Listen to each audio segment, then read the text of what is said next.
February 14th, 1349. Valentine's Day.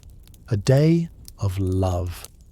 But in the city of Strasbourg on this cold winter morning, love is the furthest thing from anyone's mind. Instead, 2,000 men, women, and children are being herded through narrow medieval streets toward the Jewish cemetery. They know what awaits them there. Everyone knows. A massive wooden platform has been constructed overnight, not for celebration, for execution. The children are crying. The mothers clutch them close, whispering prayers in Hebrew that drift like smoke into the freezing air. The fathers walk with their heads high, even as their hands tremble. They're trying to be brave. They're trying to show dignity in the face of what's coming, and what's coming is fire. The entire Jewish population of Strasbourg, one of the most prosperous and vibrant Jewish communities in medieval Europe, is about to be burned alive, not for a crime they committed, not for a law they broke, but because their Christian neighbours need someone to blame for the horror that's been sweeping across the continent like the wrath of God himself, the Black Death, the plague that will kill half of Europe, the disease so terrifying, so incomprehensible, that people will reach for any explanation, no matter how absurd, any scapegoat, no matter how innocent. This is the story of how fear becomes hatred, how ignorance becomes murder, how a pandemic doesn't just kill with disease, it kills with paranoia, prejudice, and the darkest impulses of human nature. If you enjoy learning about the hidden truths of history, consider hitting that like button and subscribing for more stories like this. And drop a comment to tell me where you're listening from.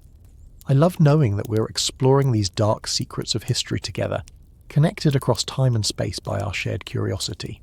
Now, let's return to the story. To understand what happened in Strasbourg on that Valentine's Day in 1349, we need to go back to a world that's about to end. The year is 1347. Strasbourg is thriving. Picture this city. A jewel of the Holy Roman Empire sitting prosperously on the Rhine River in what's now the border region between France and Germany. Its cathedral spire reaches toward heaven.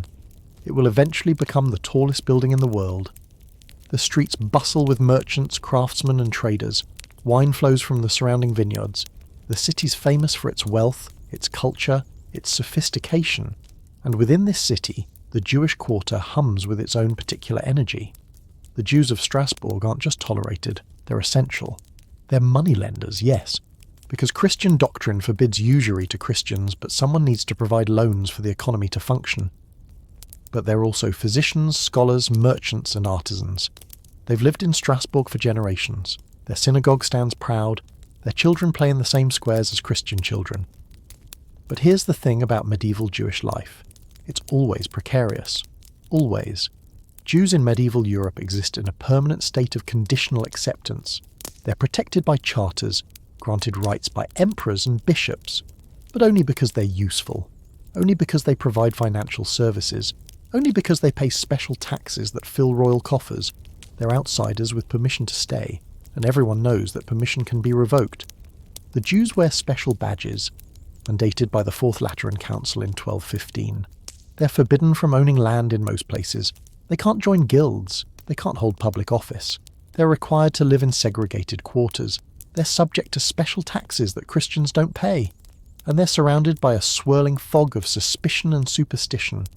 Medieval Christian Europe has spent centuries constructing an elaborate mythology around Jews. They're Christ killers, responsible for the crucifixion.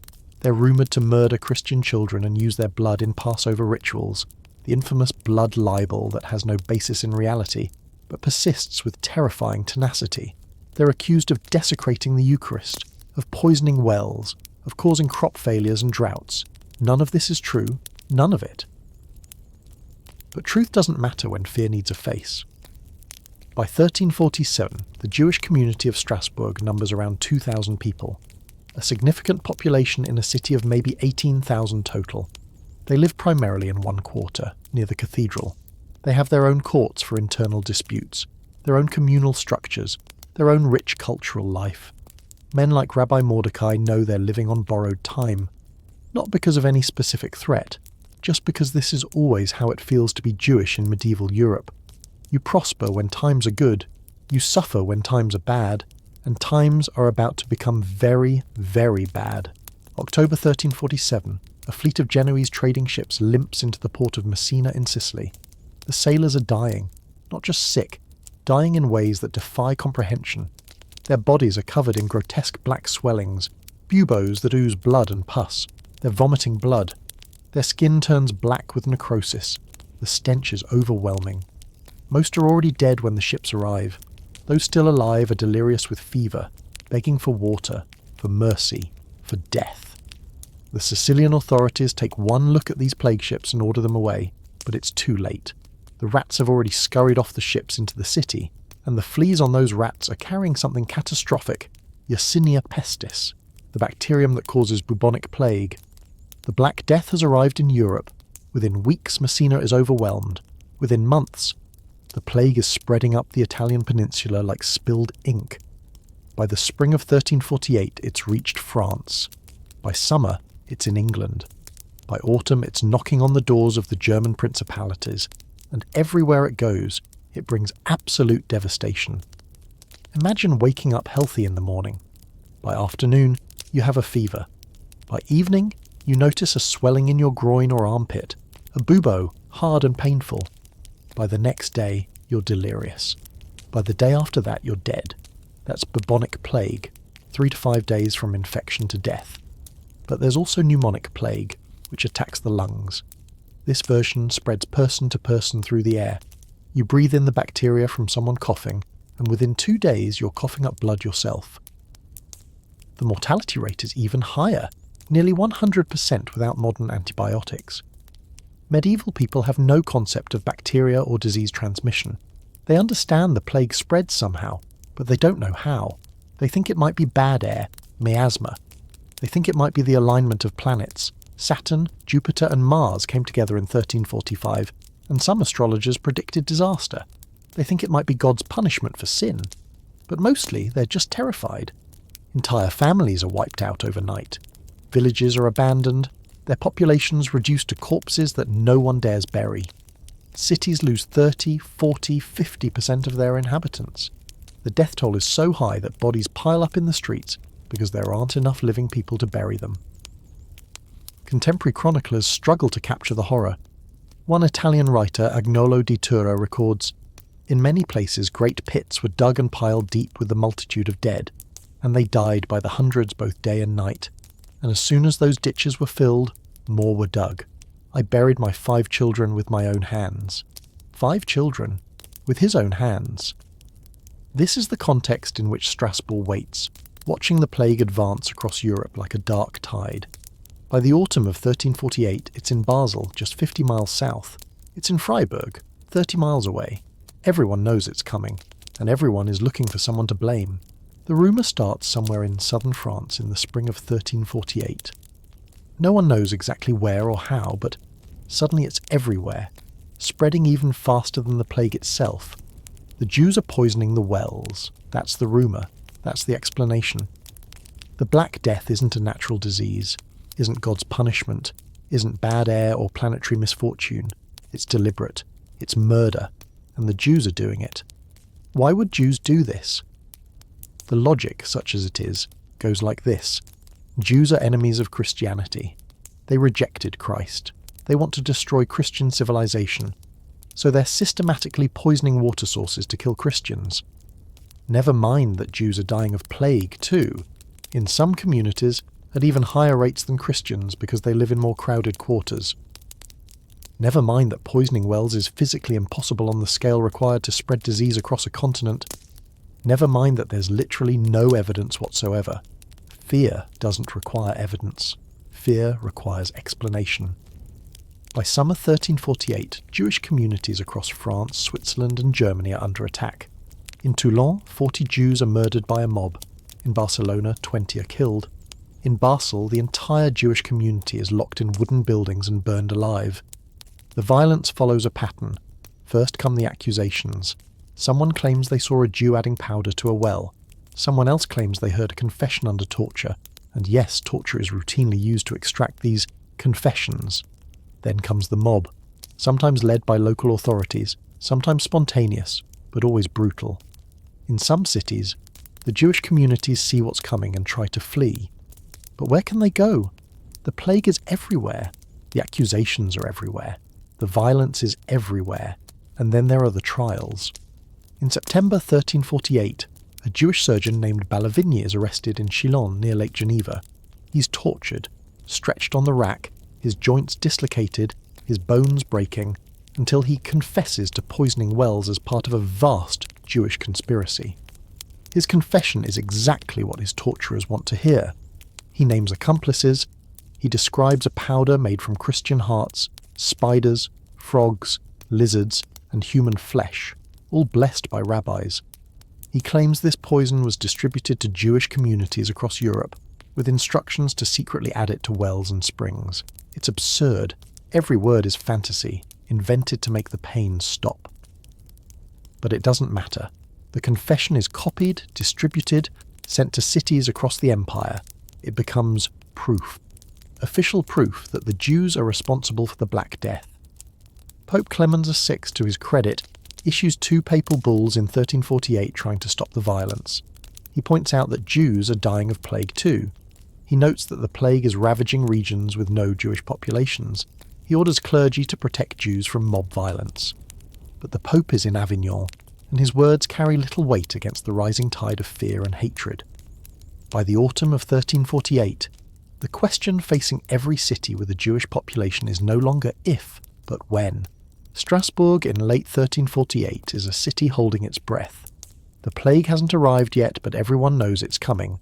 Basel burned its Jews in January 1349. Freiburg will do the same in February.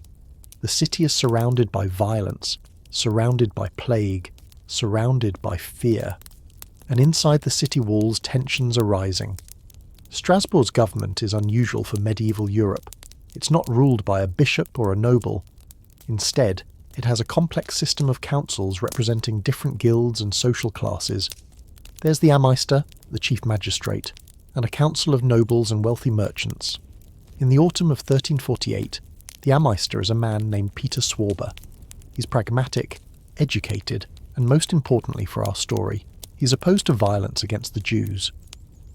Not necessarily out of moral principle, though perhaps that plays a role, but because he understands that Jewish moneylenders hold debts from many Christian citizens and businesses.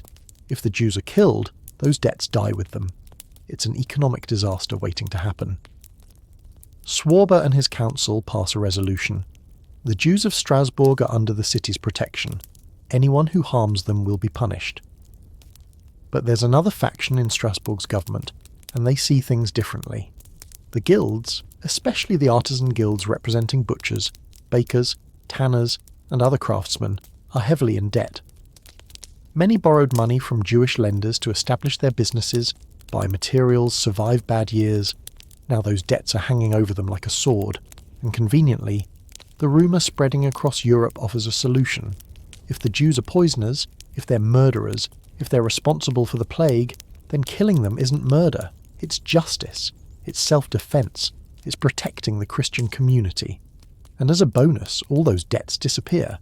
The guilds start agitating. They want the Jews gone. They spread rumours about wells being poisoned. They point to the confessions obtained in other cities. They argue that Strasbourg is putting itself at risk by protecting known murderers. In January 1349, the conflict comes to a head. A delegation of guild representatives confronts the city council. They demand action against the Jews. They cite the confessions from Chillon. They argue that divine justice requires punishment. Swarber refuses. The Jews are under the city's protection. No action will be taken without evidence, and there is no evidence. The guild representatives leave the meeting in fury. What happens next is, technically, a political coup. The guilds organise. They rally their members. They arm themselves. And on January 9th and 10th, 1349, they force a political crisis. The old council, including Swarber, is deposed. A new council, representing the guilds and sympathetic to their demands, takes power. The Jews of Strasbourg suddenly lose their protectors. For 6 weeks there's an uneasy standoff. The new council hasn't officially decided what to do with the Jewish community. Some moderates argue for expulsion rather than execution. Some extremists demand immediate action. The Jews themselves can see what's coming. Some pack what they can carry and flee to Poland, to Spain, anywhere that might be safer. But most stay. Where else can they go? This is their home.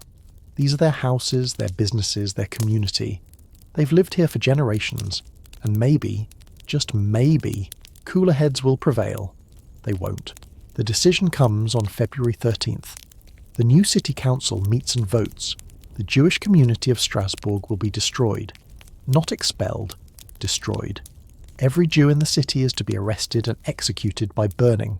Why burning? Because it's the prescribed punishment for heresy and poisoning. Because fire purifies. Because it's spectacular and public and sends a message. The execution is scheduled for the next day, Valentine's Day. That evening, Christian neighbours who have lived alongside Jews for years suddenly become strangers. Doors lock, shutters close. No one meets anyone's eyes. In the Jewish quarter, families gather in their homes. They pray together. They hold their children.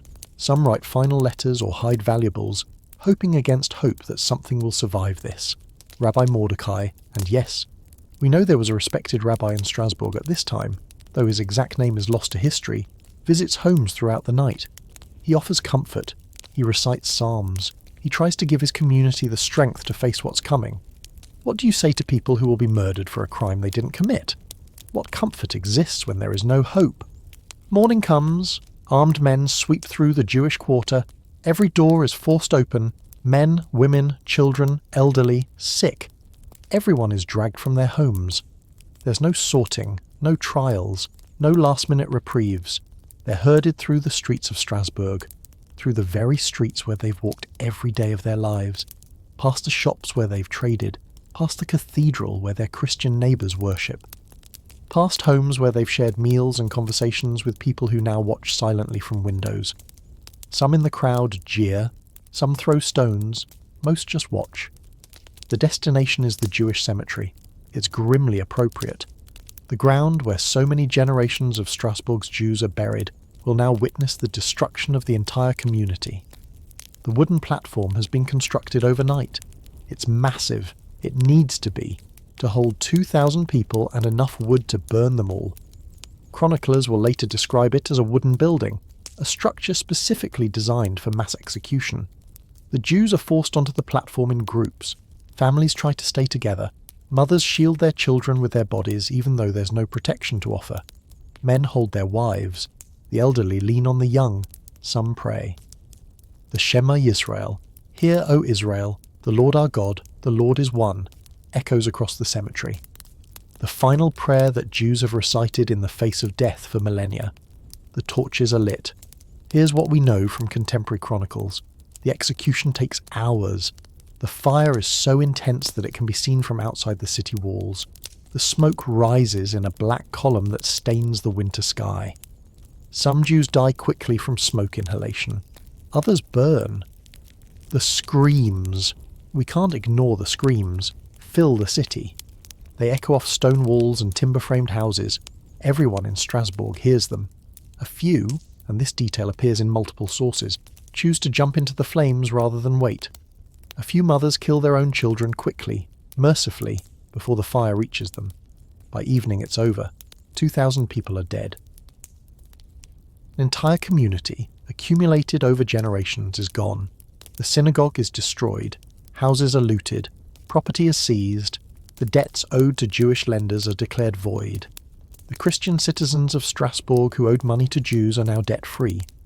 Coincidentally, and yes, that's sarcasm, many of the guild leaders who pushed for the massacre are heavily in debt to Jewish lenders before February 14th and debt-free after. Here's the thing about the Strasbourg Massacre. It doesn't stop the plague. Of course it doesn't. How could it? The Jews weren't poisoning wells. There was never any poison. The Black Death is a bacterial disease spread by fleas on rats, and killing 2,000 innocent people does exactly nothing to stop its spread. The plague arrives in Strasbourg in the summer of 1349, just a few months after the massacre. It kills thousands. Estimates suggest 8,000 to 10,000 people, nearly half the city's population.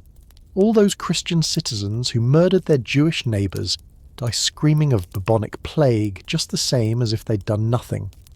The black buboes appear on their bodies. Their lungs fill with blood. They cry out for water, for mercy, for God. The fire didn't purify anything. The violence didn't protect anyone. The tragedy of the Strasbourg Massacre is that even by medieval standards it's recognised as unjust. Jacob von Königshofen, a Strasbourg chronicler writing 50 years later, is brutally honest about what happened. He writes, "The money was the thing that killed the Jews. If they had been poor, and if the feudal lords had not been in debt to them, they would not have been burned." In other words, everyone knew. Everyone knew it was about debt, about greed, about seizing property. The poison accusation was a convenient excuse for murder and theft. But here's something even more disturbing.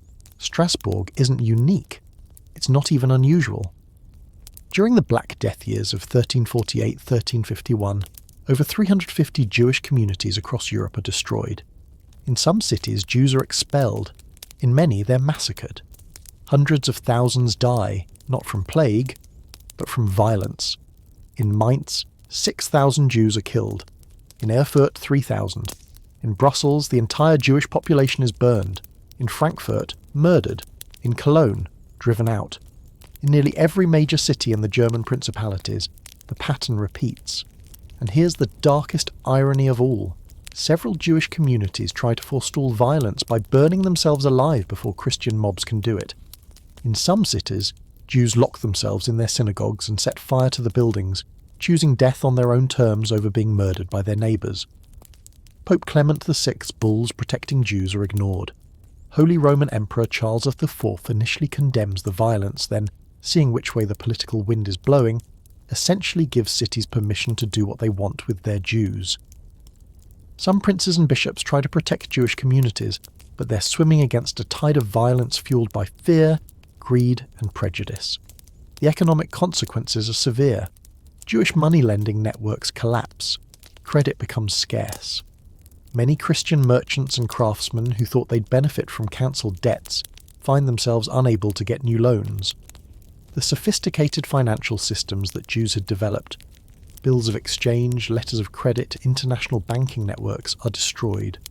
Some regions take centuries to recover economically from expelling or murdering their Jewish populations. Strasbourg eventually allows Jews to return. Not right away. It takes a decade or so, once the plague has passed and the economic consequences of expelling all the moneylenders become clear. But by the 1360s, there's a new Jewish community in Strasbourg. They're required to wear badges again, of course. They pay special taxes. They live in segregated quarters. They exist on the same conditional acceptance as before. And in 1390, less than 40 years after the Valentine's Day massacre, there's another expulsion. The Jews are driven out again. The pattern repeats. That's the thing about Jewish life in medieval Europe. The cycle of acceptance, prosperity, suspicion, violence, expulsion, return. Over and over, century after century. The Strasbourg Massacre becomes a footnote in the larger story of medieval anti-Semitism. It's horrific, but it's not unique. It's shocking, but it's not unprecedented. It's a particularly vivid example of a pattern that repeats throughout European history. What makes the Strasbourg Massacre historically significant isn't that it happened. Tragically, pogroms and massacres of Jewish communities were depressingly common in medieval Europe. What makes it significant is how clearly it reveals the mechanisms of scapegoating. Think about the recipe for what happened in Strasbourg. First, you need a crisis. Something inexplicable and terrifying. A plague that kills without mercy, that no one understands, that everyone fears. Second, you need a vulnerable minority. A group that's visibly different, that's legally distinct, that's already subject to suspicion and stereotypes. Third, you need economic incentive, debts that could be cancelled, property that could be seized, money that could be stolen. Fourth, you need a narrative, a story that explains the crisis by blaming the minority, poisoned wells, secret conspiracies, ancient hatreds. And finally, you need authority figures who either encourage the violence or step aside and let it happen. Put those 5 ingredients together and you get February 14th, 1349. The Strasbourg Massacre is a case study in how fear becomes hatred, how suspicion becomes certainty, how neighbours become murderers. To really understand Strasbourg, we need to zoom out and look at the bigger picture of Jewish life in medieval Europe. Jews arrived in Europe during the Roman Empire. By the Middle Ages, there were thriving Jewish communities across the continent. They spoke their own languages, Yiddish in the north, Ladino in the south. They had their own legal systems for internal disputes. They maintained networks across borders that made them valuable for trade and finance. But they were also perpetual outsiders. Christianity defined medieval European identity. Being Christian wasn't just a personal belief. It was a social, political and legal category. Jews were tolerated as theological opponents, whose continued existence supposedly proved Christian truth, but they were never accepted as equals. The relationship between Christian and Jewish communities was always transactional. Rulers protected Jews because Jewish moneylenders provided financial services and paid special taxes. The moment that protection became politically inconvenient or economically unnecessary, it evaporated. And there was always the undercurrent of theological anti-Semitism. Jews were accused of deicide, killing Christ. Never mind that Jesus was executed by Roman authorities. Never mind that the first Christians were themselves Jews. The collective blame for crucifixion was hung around Jewish necks like a millstone and used to justify every imaginable cruelty. The blood libel emerged in the 12th century, accusations that Jews murdered Christian children to use their blood in religious rituals. It's completely fabricated. Jewish law explicitly forbids consuming blood, but the accusation led to dozens of massacres. The Eucharist desecration charges followed, claims that Jews stole consecrated communion wafers to torture Christ again. It's theologically absurd even by medieval standards, but again led to violence. The well-poisoning accusations during the Black Death are just the latest in a long line of conspiracy theories blaming Jews for disasters.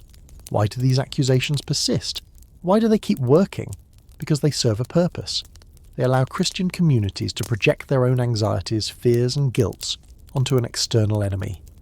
They transform complex, inexplicable problems, plague, famine, economic instability, into simple stories with clear villains. And they justify violence and theft while allowing the perpetrators to believe they're acting righteously. That's the darkest part. The people who burned 2,000 Jews alive in Strasbourg thought they were protecting their city. They thought they were serving God. They thought they were enacting justice. They were wrong, catastrophically, murderously wrong, but they believed it. That's the dark legacy of the Jews of Strasbourg. That's the lesson we're still learning. That's the story we must never forget.